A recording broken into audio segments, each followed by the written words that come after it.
I had this dream that I was carrying this wheel up this mountain, and I remember halfway up the mountain, I was so tired, and I was thinking, this is so stupid. Why am I even carrying this wheel up this mountain? It doesn't make no sense. And then I finally made it to the top of the mountain, and there was people up there, people that I knew, people that were passed away in the spirit world, and there was people that are still alive today.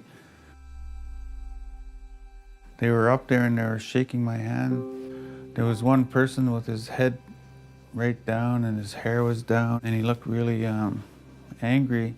And I extended my hand and I said, you don't have to shake my hand now because I'm going to be around for a long time. This elder took me into this big tent, and that elder said, this is where you're going to do your work. And so I looked at that tent, and there was just a table, and the table had paper on it.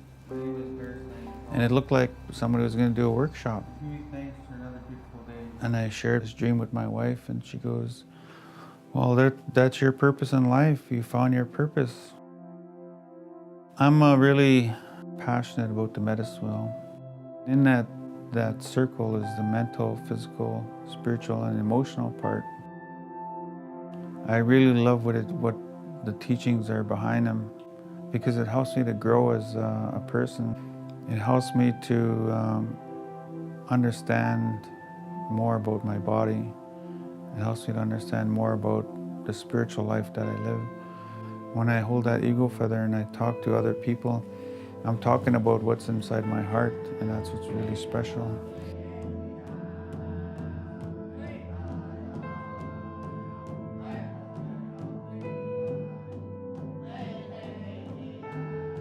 Most of my young adult life, I struggled with alcohol and drugs, and I was going through those intergenerational effects of Indian residential school. And it took a long time to really understand those effects. I was wondering, why am I being discriminated against?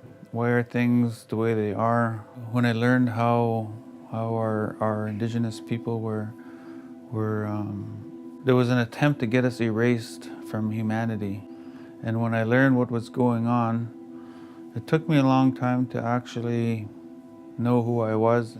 So when I started to find my identity, I began to realize how important it was of following the elders and following the ceremonies. When a lot of people want to know what it is that they can do, what they can do is they can have an education on the true history of colonization in Indian residential schools. A lot of the feedback I get is, I didn't know that. Why didn't I notice? Why didn't I learn this in high school? Or why, I've been to university. How come nobody told me this?